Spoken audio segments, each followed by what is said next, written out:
okey. Qanaqa motor? Hali aka, motorichi 1,5 litrli atmosferniy motorda. BYD motor aka.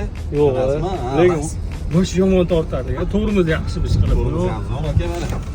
Diyor. Gap yo'q lekin. Hali zo'rmi? Sven mashinasimi bu aka? Sven italyanskiy brend hisoblanadi. Bayron ko'rasizmi? Italyan brend hisoblanadi bu. Расходchi aka 7 litr, 6,5 litr. Gibrid mashina. Gibrid mashina, ha. 92 benzinda ham yuraveradi bemalol aka. Interyerlari lekin aka gap yo'q, zo'r ekan, mana bu qaranglar, ranglarini yashil to'q, молочный qilingan kombinatsiya zo'r ekan. Orqalarini qaranglar, 7 ta o'rinli, mana kapitanskiy sidenalar. Gap yo'q, luklari ham bor ekan, aka, yoqdi lekin.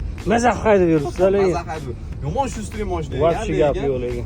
Bilsangiz o'zi 3 qatorli mashinalar odatda 20 ming dollardan qimmat bo'ladi.